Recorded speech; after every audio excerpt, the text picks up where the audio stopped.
नमस्कार दोस्तों, welcome to Dheeraj travel and trips. दोस्तों आज हम खड़े हैं चांदनी चौक में। आप मेरे पीछे बोर्ड देख सकते हैं। और आज हम आए हुए हैं पराठे वाली गली में पराठा खाने के लिए। ये दिल्ली की वो फेमस जगह है जिसके बारे में डिस्क्रिप्शन देने की ज़रूरत नहीं है। मेरे साथ मेरे दोस्त हैं खालिद भाई, और ये मेरा साथ देने वाले हैं इस पूरे व्लॉग में। और हम लोग इस ट्रिप को भरपूर एंजॉय करने वाले हैं। जो भी इसमें रोचक जानकारियाँ होंगी वो मैं आपको ट्रिप के दौरान दूँगा, तो वीडियो के साथ आखिरी तक बने रहिए। दिल्ली की पराठा वाली गली आने के लिए आपको चांदनी चौक मेट्रो स्टेशन उतरना होगा। वैसे तो आप यहां अपने निजी वाहन या फिर सार्वजनिक बसों के थ्रू भी आ सकते हैं, लेकिन मेरी सलाह आपको यही होगी कि आप मेट्रो के द्वारा ही यहां आएं। येलो लाइन मेट्रो आपको directly Chandni Chowk metro station पे उतारेगी।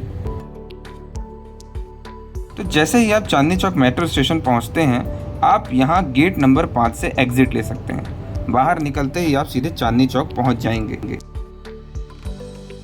चूँकि हम पराठे वाली गली जा ही रहे हैं, तो इसके इतिहास और इसकी कुछ रोचक जानकारियाँ भी हासिल कर लेते हैं। तो पराठे वाली गली पुरानी दिल्ली के चांदनी चौक के पास स्थित एक जगह है जहाँ तरह तरह के पराठों की दुकान है। इसके अलावा यह अपनी खान पान की विभिन्न दुकानों के कारण भी प्रसिद्ध है। चांदनी चौक में शशिगंज गुरुद्वारे के आगे वाली गली ही पराठे वाली गली कहलाती है।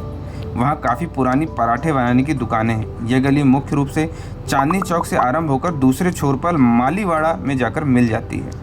किसी समय पूरी गली में पराठे की दुकान ही हुआ करती थी, लेकिन अब बदलते वक्त के साथ 4 ही दुकानें मुख्य रूप से पराठे की रह गई हैं। ये दुकानें लगभग 100 साल से भी ज़्यादा पुरानी हैं। अब अगर चांदनी चौक के इतिहास की बात की जाए तो सन 1650 में मुगल बादशाह शाहजहां ने लाल किले की स्थापना की थी, तभी चांदनी चौक भी बनवाया था। पुराने समय में ये जगह चांदी के बर्तनों के लिए प्रसिद्ध थी। पराठों की दुकानें यहाँ 1870 में लाई गई थी। यहाँ का जो जायका है वह विश्व प्रसिद्ध है। दिल्ली की यह पराठा वाली गली इतनी ज़्यादा प्रसिद्धि हासिल कर चुकी है कि हमारे देश के विभिन्न शहरों में इस पराठे वाली गली को कॉपी तो किया ही गया है, साथ ही साथ विदेशों में अमेरिका और कनाडा जैसी कंट्रीज़ में भी इस पराठा वाली गली नाम से कई रेस्टोरेंट खुले हुए हैं। नियाग्रा फॉल के पास में ही पराठा वाली गली नाम का एक रेस्टोरेंट खुला हुआ है। आप चाहे तो गूगल में सर्च भी कर सकते हैं। सामने दिख रही यही गली दिल्ली की फेमस पराठे वाली गली है। चलिए हम इसके अंदर चलते हैं। आज़ादी के बाद के वर्षों में पंडित जवाहरलाल नेहरू, लाल बहादुर शास्त्री, इंदिरा गांधी और विजय लक्ष्मी पंडित भी इस गली में पराठे खाने के लिए आया करते थे। यहाँ तक कि नेहरू परिवार की कुछ तस्वीरें कुछ दुकानों में आपको दिखाई भी देंगी। स्वर्गीय जयप्रकाश नारायण भी एक नियमित आगंतुक थे।